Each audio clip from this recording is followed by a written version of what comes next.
Good morning, everybody. Good morning.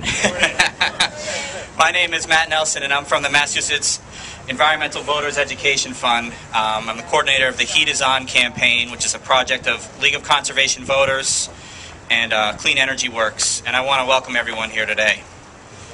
First, let me thank Roxbury Community College for hosting us here in Boston.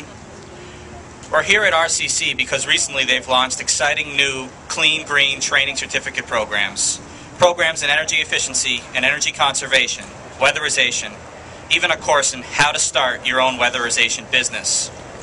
Programs like these have direct impacts on us in two ways: creating meaningful, long-lasting jobs and addressing the problem of global climate change. Let me also say welcome to our Blue-Green Alliance team. Here's the bus. I think they've made stops in 15 states as they've zigzagged across the country and spreading the vital message of green jobs, pleading to the U.S. Senate to act now on comprehensive energy and climate legislation. As I'm sure each and every one of these riders and speakers will tell us, we are ready and eager to take part in changing ways of energy and reaping the benefits and jobs that will come with that change. There is absolutely no time to waste. Our planet and workforce need a jolt, and comprehensive climate legislation gives us that jolt and gets the ball rolling, creating new jobs and a path to a cleaner, greener future. So first, let me introduce President of AFL-CIO Massachusetts, Robert Haynes. Thank you, Matt. Good morning, everybody. We're in the right place. Here we are at Roxbury Community College doing great work to advance the green energy agenda.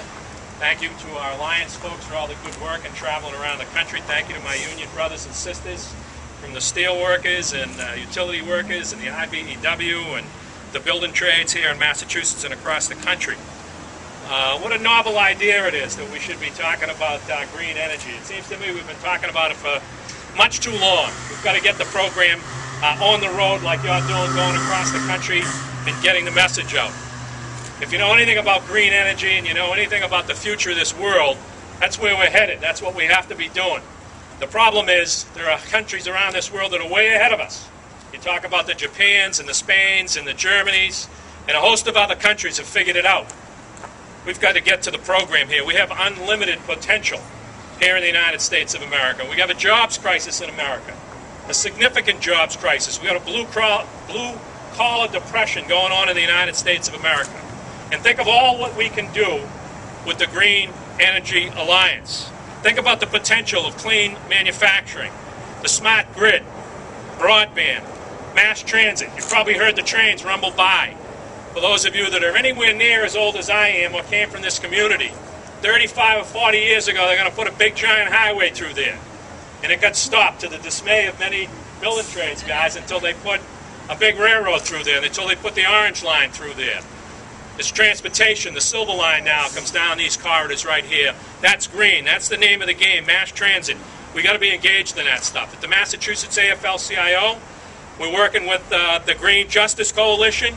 We're working with trying to make efficient homes, trying to do the weatherization piece, trying to get our workers and our community folks trained and educated like Roxbury Community College is trying to do right here in this particular community. We're not just talking about jobs for jobs' sake. We're talking about this whole energy issue, this whole clean energy issue. We're talking about putting people to work. We all have to be cognizant of the fact that we got to make these jobs good jobs.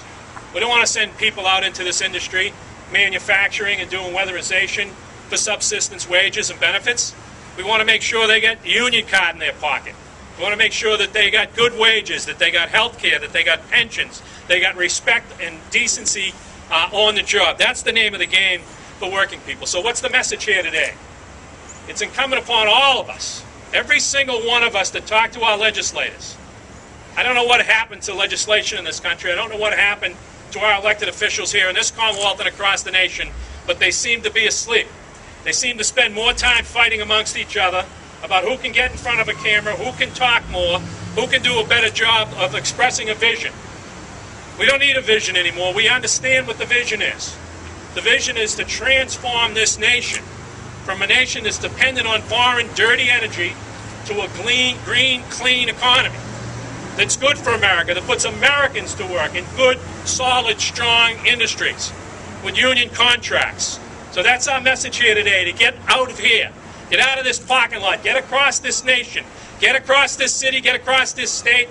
Capture every single elected official you can, from the municipal to the state to the federal level. Tell them to get off their ass. Tell them to get the program and put people to work in the United States of America and clean up our economy.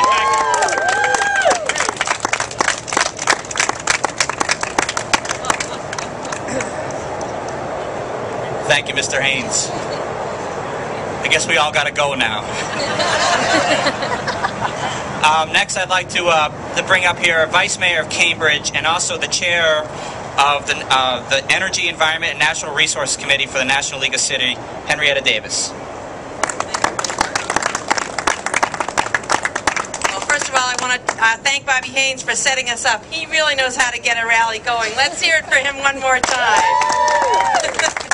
And I do want to correct him a little bit. There are some elected officials who aren't asleep. Some of us have been awake and trying to wake up a lot of other people at the same time. I've just been meeting with other elected officials from across the country, 40 of us from California to Texas to Wyoming, and we're all trying to wake up America. And it's time that we woke up, because there are jobs out there. There are jobs that are already going abroad, because the kinds of things that need to be developed for clean energy are being developed in China. They're being developed in Europe. And that's where they're building these big solar installations, the solar facilities, the solar equipment. That's where they're building the wind. All that stuff is being built abroad. We need to bring it back to this country. We need to have our manufacturing in energy futures happen in the U.S., and those are good jobs. Those are jobs for all of you. Those are jobs we want to see happen here. So the jobs of the future, for a clean energy future, those are jobs that belong in this country. And we've got to see that that happens by making sure that a climate bill gets passed. And there are also thousands of jobs that are part of just retrofitting the buildings we have here today. You heard about the programs here at Roxbury Community College. Every building you're probably looking at probably needs about this much insulation in its roof. Let me tell you, when you put that much insulation in your roof, you don't really need as much air conditioning. You don't need as much heat. When you retrofit those buildings, when you seal them up, when you put new windows in, all those things make a difference, and all those things are jobs for America. The only way that's going to happen is with a climate bill. The only way that's going to happen is with a price on carbon. And we need every single one of you to be working on that. We need our legislative leaders not to be asleep, as we heard about. And I told you some of us aren't asleep.